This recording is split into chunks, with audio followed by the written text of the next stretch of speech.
मैं आपके सामने बोल रहा हूं, एक गुजरात जो ड्राई स्टेट है, गांधी का स्टेट है, साबरमती के संत महात्मा गांधी का राज्य है, उस महात्मा गांधी के राज्य में सैकड़ों लोग जहरीली शराब पी के मर गए। चुल्लू भर पानी में नाक रगड़ के बीजेपी के नेताओं को माफी मांगनी चाहिए। अलीगढ़ के अंदर 135 लोग जहरीली शराब पी के मर गए। इस देश ने इन घटनाओं को अभी भी भूला नहीं है, इसलिए इधर उधर की बातें करने से बात नहीं बनेगी। आपको यह बताना चाहिए कि आपका विजन क्या है।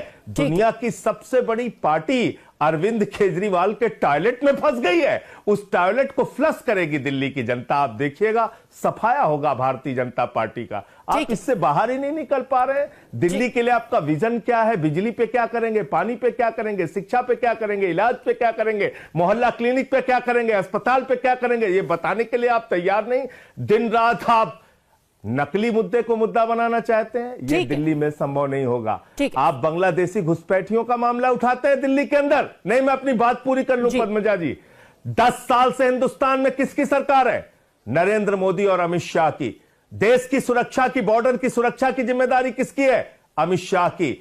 आज बांग्लादेश की सीमा पार करके, त्रिपुरा पार करके, बंगाल पार करके, आसाम पार करके, झारखंड पार करके, बिहार पार करके, यूपी पार करके बांग्लादेशी दिल्ली कैसे आ गया? इसका जवाब भारतीय जनता पार्टी को देना चाहिए। एक भी बांग्लादेशी घुसपैठिया अगर दिल्ली में या देश के किसी हिस्से में मिलता है तो उसको भगाने का, डिपोर्ट करने का काम भारतीय जनता पार्टी, नरेंद्र मोदी और अमित शाह का है। आप बताइए, 10 साल में आपने कितने बांग्लादेशियों को डिपोर्ट किया हिंदुस्तान से?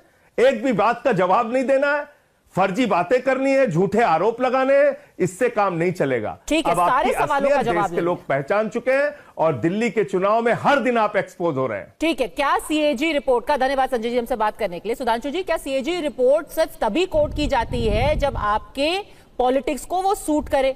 बार बार आम आदमी पार्टी बात कर रही है कि सीएजी की एक रिपोर्ट गुजरात से भी आई थी, एक बिहार से भी आई थी कि कैसे कितनी सरकारी स्कीम्स हैं जिनमें गड़बड़ियां हो रही हैं। गुजरात को लेकर के सीएजी, उसकी क्यों बात नहीं होती?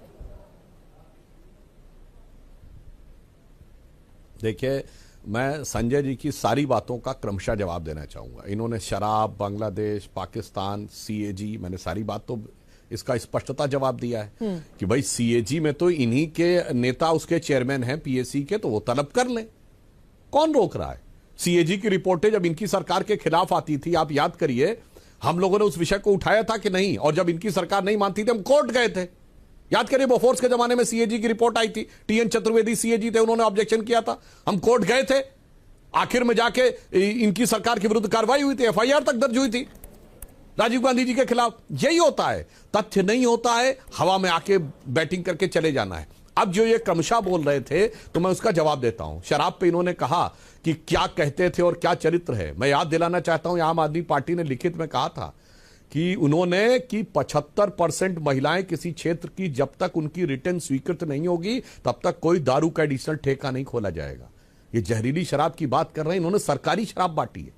मैं चैलेंज करके पूछता हूं, इन्होंने इतने ठेके खोल दिए, एक जगह दिखाएं जहां 75% महिलाओं से इन्होंने लिया हो। यह लिखित में इनका बयान था, यह लिखित में इनका शपथ पत्र था 2014 में, और आज आकर किस ढंग से बदल गए। आप बांग्लादेश की बात करते हैं, सीए का विरोध करने वाले लोग जो कहते थे शाहीन बाग मेरे दिल में है, उन्हीं दुखियारे लोगों को जब नागरिकता देने की बात आई थी तो ये सारे के सारे लोग छाती पीट के देश की सड़कों को जाम करके बैठे हुए थे, आज कैसे पलट के बैठे हुए हैं। अब तीसरी बात इन्होंने पाकिस्तान की कही थी, तो मैं याद दिलाना चाहता हूं इनको कि साहब आप किस जमाने की बात करते हैं। मोदी जी ने तो जो पाकिस्तान की गति की है वो तो सबको पता है। मैं लोगों से कह रहा हूं जाके चेक करिए, सबसे ऑथेंटिक बयान होता है किसी देश की संसद में दिया गया बयान। पाकिस्तान के फ्लोर ऑफ द हाउस पे पाकिस्तान के मेंबर ऑफ पार्लियामेंट का बयान है, उसने पाकिस्तान के फॉरेन मिनिस्टर और पाकिस्तान के आर्मी चीफ को कोट करते हुए कहा कि शाह महमूद कुरैशी साहब बैठे हुए थे, उसी समय आर्मी चीफ आए और आर्मी चीफ के पांव कांप रहे थे। ये फ्लोर ऑफ द हाउस पे नेशनल असेंबली में दिया गया बयान।